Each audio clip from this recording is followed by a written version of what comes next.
Good day, one and all. This is the Raz, and I'm coming to you with a deeper message today. I'm going to talk about spirituality and God. Now, we live in a world where there's good and evil.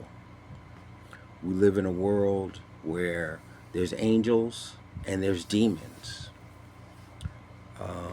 The Bible tells me that we don't battle against flesh. It's a spiritual war, and that's why it's important for us to pray, meditate, fast, and join others and inspire others and encourage others to grow. We are spiritual creatures, and by being spiritual creatures, we need to grow.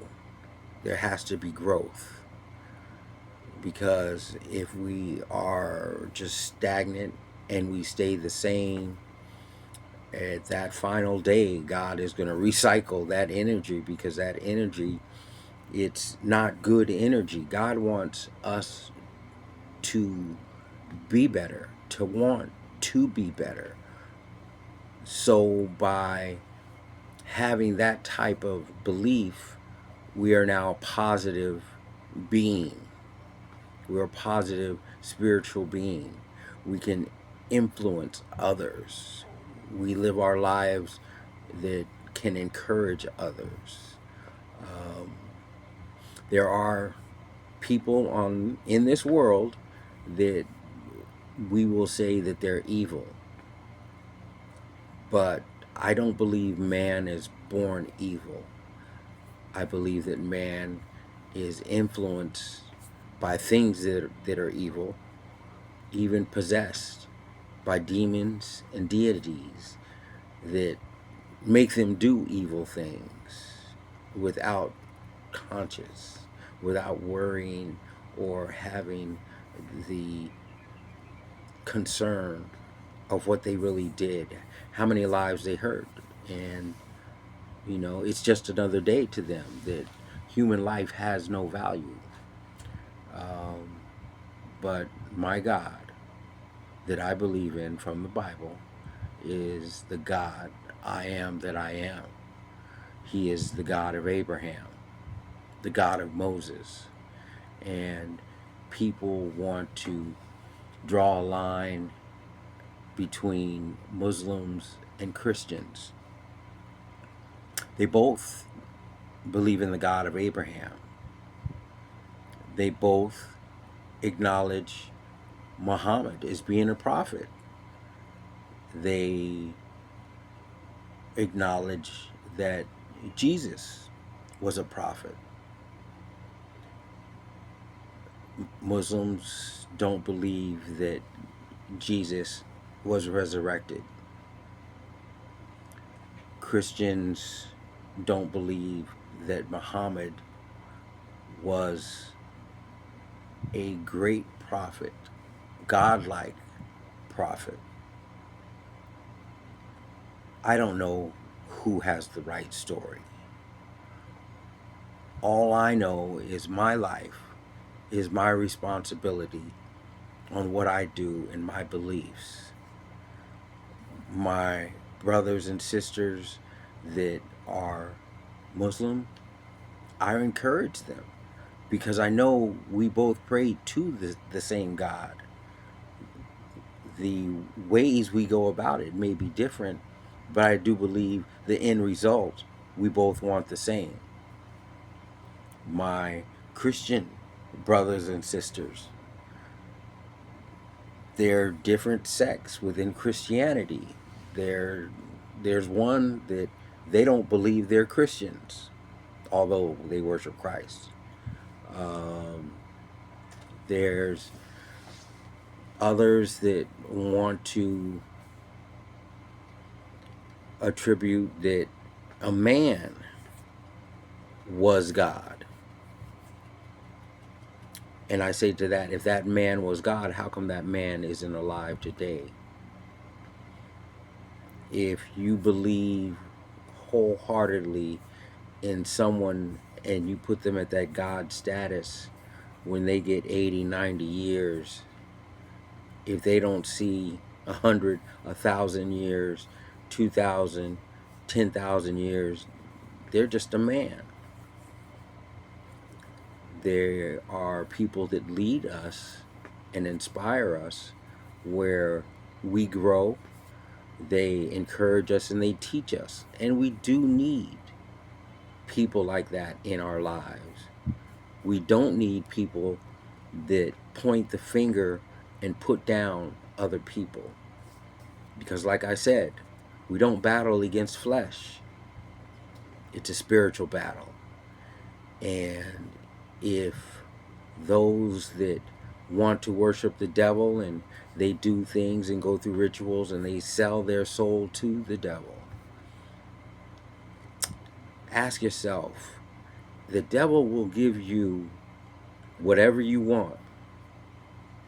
The devil doesn't want your life. Your life isn't worth peanuts to the devil. The devil wants your soul. So why is your soul so important to the devil? And if you didn't create yourself, God created you. How could you sell something that you don't possess? But the devil tricks you. He has you believing that the soul is yours to sell. No, what you're actually selling to the devil is you are making an oath that for all eternity that you will join his ranks and his slavery in hell, screaming and gnawing at the teeth, scratching, wishing that you were someplace else, someplace in Barbados, sipping an umbrella drink. But it's too late, baby. You know, I would rather live my life believing in God than live my life not believing in God, and then when I die I find out there was a God. It's too late then. So I just want to encourage people that if you have a curiosity about God, go talk to one of your friends that can give you some clarity. Go talk to a religious leader, you know, to see if they can give you some clarity. Because when we die, it's too late to make up our minds then. We have to live our lives wanting to be better, wanting to do better, wanting to encourage other people to do better, protect the weak that they don't know or they can't fight for themselves. It is our duty and responsibility to stand up for them. And if we can't win that fight, go find someone that can win the fight for them. You know, but remember that we are responsible for our lives, how we live our lives. When we die, what did we leave the world? Did we leave the world a better place? Are people going to think of us in passing, go, hey, you know, that Raz guy, he was a really nice guy. You know, he always wanted the best from people.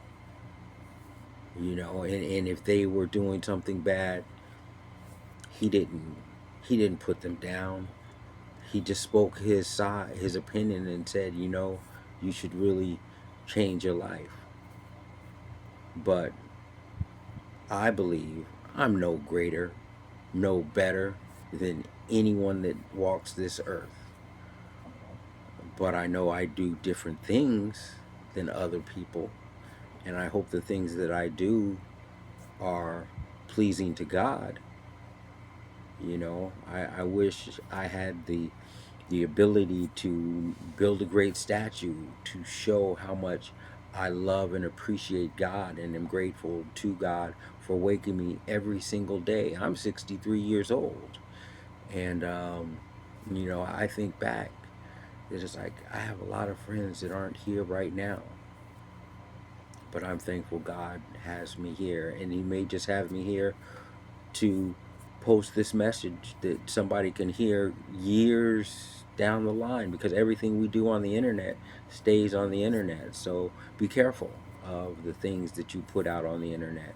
If you put drama out on that internet, you can change, but that drama is going to stay on the internet, and people may see it going, dang, I didn't know grandma was like that when she was younger. So be careful. You know, our children are watching what we do. Our grandchildren are watching what we do. Our neighbors, oh, look at that guy. He preaches all of this, and then on Saturday night he's drunk in the gutter, doesn't even know where he lives. No one could ever say that about me, you know, because that's just not the decisions that I made. And those that made those decisions, I would help them get home. You see, it's that easy. It's so easy to do the right thing. And the right thing, steal a line from Michael Jackson. It's not a black or white thing, you know. And we really need to get rid of that black and white, and that yellow and that red. When we all get cut, we all bleed the same color. When we go to war and we die, we may die for different flags, but that's the same color that comes out of our skin when we get shot. So we need to learn how not to pick up a gun, pick up a knife, a stick, and attack another person. If we are supposed to be above everything, God gave us a mouth and a brain to communicate, and we could reason and compromise and understand what is best in both parties' interests and what is ego. We have a situation right now in the world where there's a war, and the one that wants to be the peacekeeper has a big ego. How are you going to invite one person to the peace talk and say, hey, we've come up with a deal for you? How could you come up with a deal for me and you didn't include me in the talk? That's not fair. If I have a disagreement with Joe Schmo, it's me and Joe Schmo that have to be at the table, to hash things out and say, hey, you know, our people are dying. Are they dying because of my ego? Then I'm not a very good leader. If you have a country and you give tax breaks to your buddy, but the 99% of your country is hungry, they don't have health benefits, you want to cut benefits to the elderly, you want to cut benefits to the veterans, what type of leader are you? You're starting to sound like a bully, that you just want to do what you want to do, and who cares about the other people? So going back to the spirituality aspect, that's a good example. If we believe in God and we want to do right by God, we have to do things that are uplifting people, to encourage people. Because if you put your ego into it, that's the flesh talking. When you die, your ego is not going anywhere. Your ego is going to die with you, and your spirit is going to have to attest to how you lived your life, what you did, what type of energy are you. When you die, are people going to pray that you rest in peace? Or are people going to say, I'm glad and I hope that person goes to that hot, fiery place? And I don't care what type of person a person is, we should never pray that someone go to hell, because that's not a godly thing. But I really want people that are on the cusp, that they don't know if God really exists. Should I really follow God? Look at history and see the positions that people have taken throughout history.